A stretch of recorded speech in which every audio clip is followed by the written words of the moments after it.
நான் படித்ததில் எனக்கு பிடித்த மௌன ராகம் தொடரின் 12வது பகுதி. இந்த கதை உங்களுக்கு பிடித்திருந்தால் லைக் அண்ட் சப்ஸ்கிரைப் பண்ணிக்கோங்க ஃப்ரெண்ட்ஸ். வாங்க இன்றைய பகுதியை வாசிக்கலாம். மறுநாள் காலை 9 மணி. அனைவரும் மறுவாழ்வு மையத்தின் ஆழ்தெரபி சிகிச்சை நடக்கும் அறைக்கு வந்தார்கள். அது ஒரு பெரிய வெளிச்சமான அறை. பெரிய ஜன்னல்கள் வழியாக இயற்கை ஒளி உள்ளே வந்தது. சுவர்களில் பாதிக்கப்பட்டவர்களின் முந்தைய ஓவியங்கள் தொங்கின. சில அழகாக, சில குழப்பமாக, சில தொந்தரவாக என்று பலவிதமாக இருந்தன. மேசையில் கலைப்பொருட்கள் எல்லாம் நிரம்பி இருந்தன. வண்ணப்பூச்சிகள், தூரிகைகள், கேன்வாஸ் பலகைகள், வண்ண பென்சில்கள், பேஸ்டல்கள், களிமண் ஆகியவை இருந்தன. மாணவர்கள் கலந்தாய்வு அறையில் அமர்ந்தார்கள். இன்றைக்கு அவர்கள் தனியாக ஒதுக்கப்பட்ட இடத்தில் இல்லாமல் அதே இடத்தில் சிகிச்சைக்கு வந்தவருடன் உட்கார்ந்தார்கள். தலைமை சிகிச்சையாளர் அஞ்சலி முன்னால் வந்து நின்றார். அவருக்கு 35 வயது இருக்கும். அன்பான, ஊக்கமளிக்கும் ஒருவர். Good morning everyone. இன்னைக்கு நம்ம ஆர்ட் தெரபி செஷன் பண்ண போகிறோம்.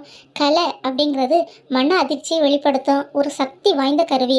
சில நேரங்களில் நம்மளால் வார்த்தையால் சொல்ல முடியாத விஷயங்களை வண்ணங்களால் சொல்ல முடியும். Colours carry emotions. உதாரணமாக சிவப்பு நிறம் கோபம் ஆர்வத்தை குறிக்கும். நீலம் சோகம் அமைதியை குறிக்கும். கருப்பு இருள் பயத்தை குறிக்கும். மஞ்சள் நம்பிக்கை மகிழ்ச்சியை குறிக்கும். நீங்கள் உங்களோட எமோஷன்ஸை கேன்வாஸில் எக்ஸ்பிரஸ் பண்ணலாம் என்று மென்மையாக சொன்னார். எல்லோரும் மெதுவாக உள்ளே நுழைந்தார்கள். நேற்று குழு சிகிச்சை அமர்வில் இருந்த சிலர், கூடுதலாக சில புதியவர்களும் இருந்தார்கள். மொத்தம் 8 பேர். அவர்கள் மேசைக்கு சென்று பொருட்களை எடுக்க ஆரம்பித்தார்கள். இன்னைக்கு உங்களுக்குள்ளே இருக்க உணர்வுகளை, நினைவுகளை, வழிகளை, நம்பிக்கைகளை இப்படி ஏதாவது உங்கள் இஷ்டம் போல் எக்ஸ்பிரஸ் பண்ணுங்கள். தப்பு எதுவும் இல்லை. நீங்கள் என்ன கிரியேட் பண்ணாலும் அது வேலிட் தான் என்று அஞ்சலி சொன்னார்.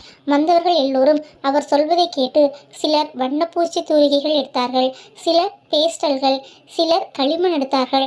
அமுதா கவனமாக அதையெல்லாம் கவனித்தாள். அப்போது ஒரு நடுத்தர வயது பெண்மணி மிகுந்த ஆக்ரோஷமாக தீவிர சிவப்பு மற்றும் கருப்பு நிறங்களை பயன்படுத்தினார். அவரது ஓவியம் குழப்பமாக, தொந்தரவாக இருந்தது. ஆனால் அவளது முகத்தில் மிகுந்த கவனமும் ஆசுவாசமும் தெரிந்தன. நேற்று குழு அமர்வில் இருந்த பிரியா மென்மையான நீலம் மற்றும் பச்சை நிறத்தை உபயோகித்தாள். அவள் அமைதியான அலைகளை வரைந்தாள். நல்ல சாந்தமான ஓவியம். ஆனால் அதனை ஆழமாக பார்த்தால் அலைகளுக்கு நடுவே ஒரு சிறிய படகு தனியாக அலைந்து திரிவது போல இருந்தது. அதே போன்று நேற்று கோப பிரச்சனைகள் பற்றிய பேசிய ராஜேஷ் களிமண் எடுத்து தீவிரமாக பிசைந்து அழுத்தினான். அவனது கைகள் வேகமாக வேலை செய்தன. அவற்றையெல்லாம் பார்க்கும் பொழுது அமுதாவுக்கும் இந்த சிகிச்சை மீது ஈர்ப்பு ஏற்பட்டது. ஆர்ட் ஒரு மொழி.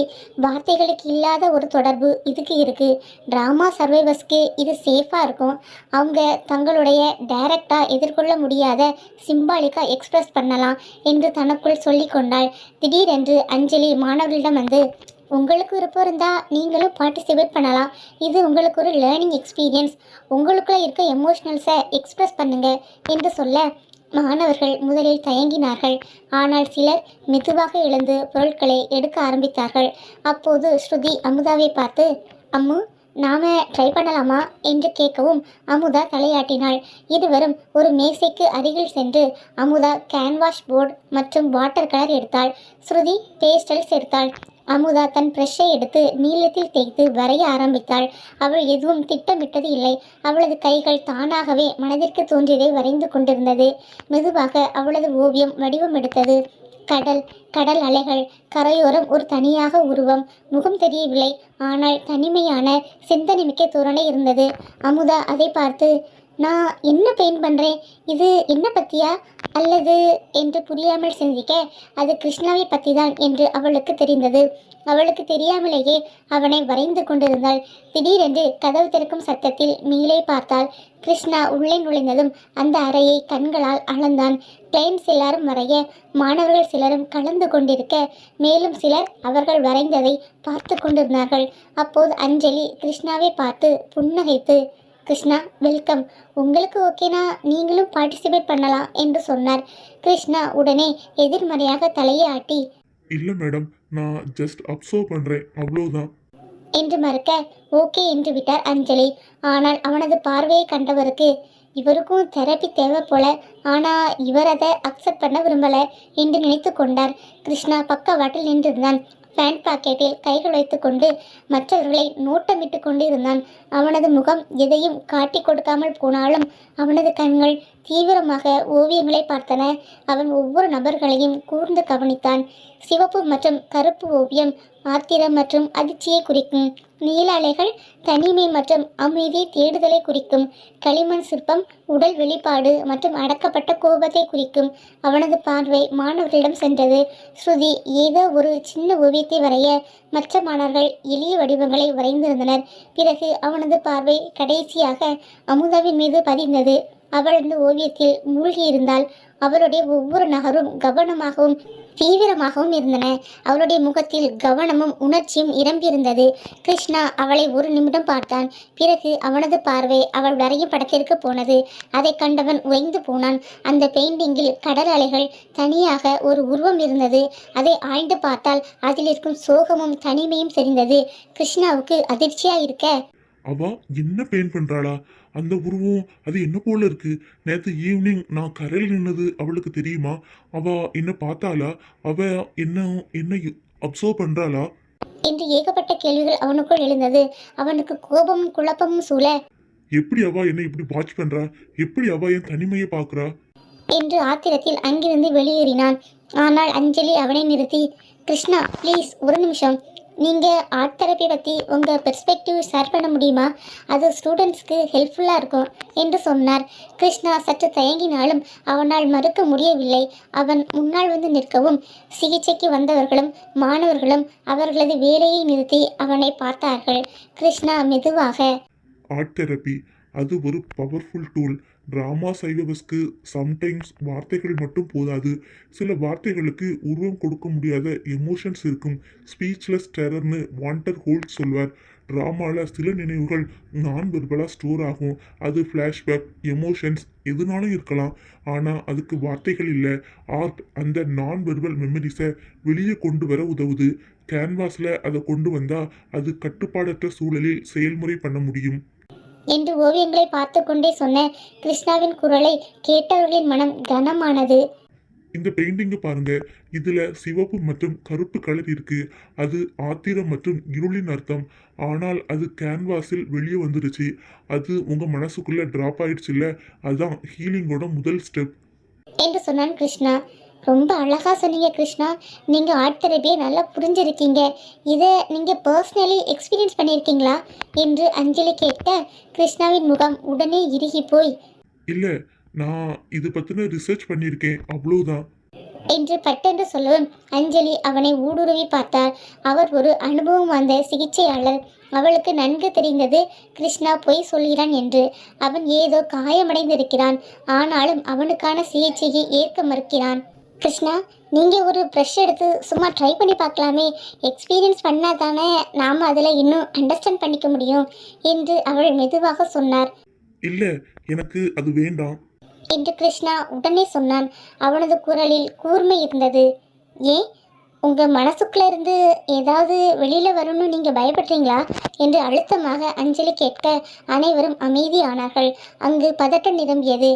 கிருஷ்ணாவின் கைகள் கோபத்தில் இறுகி போயின. நான் எதுக்கும் பயப்படல. என்று அவன் குரலில் கோபம் தெரிந்தது. எனக்கு எந்த தெரப்பியும் தேவையில்லை. நான் இங்கே என் ஸ்டூடெண்ட்ஸை அப்சர்வ் பண்ண வந்திருக்கேன். ஸோ என்னை யாரும் ஃபோர்ஸ் பண்ண வேண்டாம் என்று சொன்னான் கிருஷ்ணா. உடலே அஞ்சலியும் சமாதானமாக, ஓகே கிருஷ்ணா, நான் ஒன்றும் ஃபோர்ஸ் பண்ணலை. ஆனால் நீங்கள் ஒன்று புரிஞ்சுக்கணும், தெரப்பிஸ்ட்டுக்கும் கொஞ்சம் தெரப்பி தேவை. நீங்கள் எவ்வளோதான் ட்ராமா சர்வைவர்ஸ்க்கு உதவினாலும் உங்களோட தனிப்பட்ட மன வருத்தங்களை நீங்கள் இக்னோர் பண்ணினீங்கன்னா அது உங்களை மொத்தமாக அழிச்சிடும் என்று பக்குவமாக சொன்னார். அதை கேட்டதும் கிருஷ்ணாவின் முகம் கல்லாய் மாறிப்போக, எனக்கு எந்த வருத்தங்களும் பிரச்சனைகளும் இல்லை. நான் தனிமையை மட்டும்தான் விரும்புகிறேன் என்று அமுதாவை கண்டு அழுத்தமாக சொல்லியவன் அங்கிருந்த கதவை பள்ளமாக மூடிவிட்டு வெளியேறினான். அங்கு பலத்த அமைதி நிலவியது.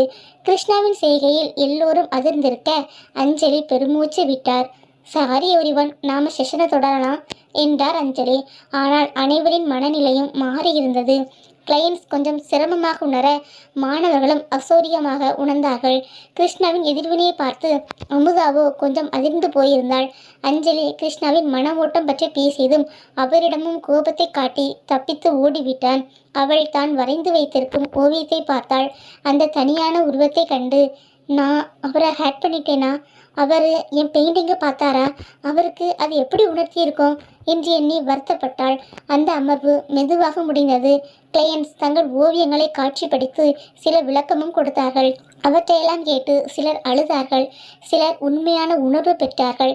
பின்னர் மாணவர்களும் வெளியேற ஆரம்பித்தார்கள். அமுதா தன் ஓவியத்தை கண்டு அதை எடுத்துக்கொள்ளலாமா என்று யோசித்தாள். அப்போது அஞ்சலி அவளிடம் வந்து, அமுதா, பெயிண்டிங் பியூட்டிஃபுல்லாக இருக்குது, ஆனால் அதே சமயம் உன் பெயினும் கூட இருக்குது. அந்த உருவம் அது உன்னை பற்றியா இல்லை வேற யாரையோ பற்றியா என்று கேட்க அமுதா பதில் கூற தயங்கினாள். மேடம், நான் தெரியாமல் இப்படி பெயிண்ட் பண்ணிட்டேன், நான் எதையும் யோசிக்கலை என்றாள் அமுதா. அஞ்சலி புன்னகைத்து, அதுதான் ஆர்ட் தெரப்பி பியூட்டி. நம்மளோட ஆழ் மனதில் பதிந்திருக்கும் விஷயங்கள் தான் இப்படி வெளியில் வருது. நீ யாரை பற்றியோ அக்கறைப்படுற மாதிரி தெரியுது. நீ அவங்கள ரீச் அவுட் பண்ண விரும்புகிற. மேபி அவங்க உன்னை அலோ பண்ணலன்னு நினைக்கிறேன் என்று அவரது அனுபவத்தில் சொன்னார். இதை கேட்டதும் அமுதாவின் மனம் தடுமாற, எப்படி அவங்களுக்கு இவ்வளவு துல்லியமாக தெரிஞ்சது என்று யோசித்தாள். அஞ்சலி தொடர்ந்து, அமுதா, நீ தெரப்பிஸ்ட் ஆக போகிற, ஆனால் உன் கருணை உன்னோட வீக்னஸ் ஆகிடக்கூடாது. நீ எல்லாரையும் பிரச்சனையிலேருந்து வெளியில் கொண்டு வர முடியாது. முக்கியமாக அவங்க வெளியில் வர விரும்பலைன்னா ரொம்பவே கஷ்டம் என்றார். அமுதா மெதுவாக தலையசைத்து, எனக்கு தெரியும் மேம், ஆனால் அப்படியே இருக்கட்டும்னு விடுறது கஷ்டம் என்று நேராக ஓவியத்தை பார்த்து சொன்னாள். அஞ்சலி அவளை தட்டி, புரியுது அமுதா, ஆனால் நீ உன்னையும் பார்த்துக்கணும். உனக்கான எமோஷ்னல் பவுண்டரிஸை கிரியேட் பண்ணு, அதுதான் உனக்கு நல்லது என சொல்லி சென்றார். அமுதா யோசனையுடன் வெளியே வந்து கடற்கரை நோக்கி நடந்தாள். தற்பொழுது அவளுக்கு இயற்கை காற்று வேண்டும், கொஞ்சம் தனிமை வேண்டும். அங்கு தூரத்தில் கிருஷ்ணா நின்றிருந்தான். நேற்று போலவே அதே இடத்தில் தனியாக நின்று கடலை விரித்தபடி பார்த்து கொண்டிருந்தான். அமுதா சட்டென்று நின்றாள். அவனிடம் போக வேண்டுமா அல்லது அவனை தனியாக விட்டுவிட வேண்டுமா என்று பல்வேறு எண்ணங்கள் அவளுக்குள் தோன்றியது. ஆனால் அவளது மனமோ, போ, அவரிடம் போய் பேசு, அவருக்கு இப்போ ஒருவரின் துணை கட்டாயம் தேவை என உறுதியாக சொல்லியது. ஆனால் அவளது மூளையோ, வேண்டாம், அவர் உன்னை அவாய்ட் பண்ணுவார், அவர் உன்னை ஹர்ட் பண்ணுவார், உன் துணை அவருக்கு தேவையே இல்லை, நீ இங்கேருந்து இப்போவே போயிடு என்று அறிவுறுத்தியது. அவள் இரண்டுக்கும் இடையில் இருந்து தவிக்க இறுதியில் அவளது இதயம் வென்றது. அமுதா மெதுவாக கிருஷ்ணாவை நோக்கி நடந்தாள். அவள் கிருஷ்ணா அருகில் சென்று என்ன பேசுவாள்? கிருஷ்ணா அதற்கு எவ்விதம் பதிலளிப்பான்? அவன் அமுதா மீது கோபப்படுவானா இல்லை தன்மையாக பேசுவானா என்பதை தொடர்ந்து வரும் பகுதியில் தொடர்ச்சியாக அடுத்தடுத்து வாசிக்கலாம். தேங்க்யூ.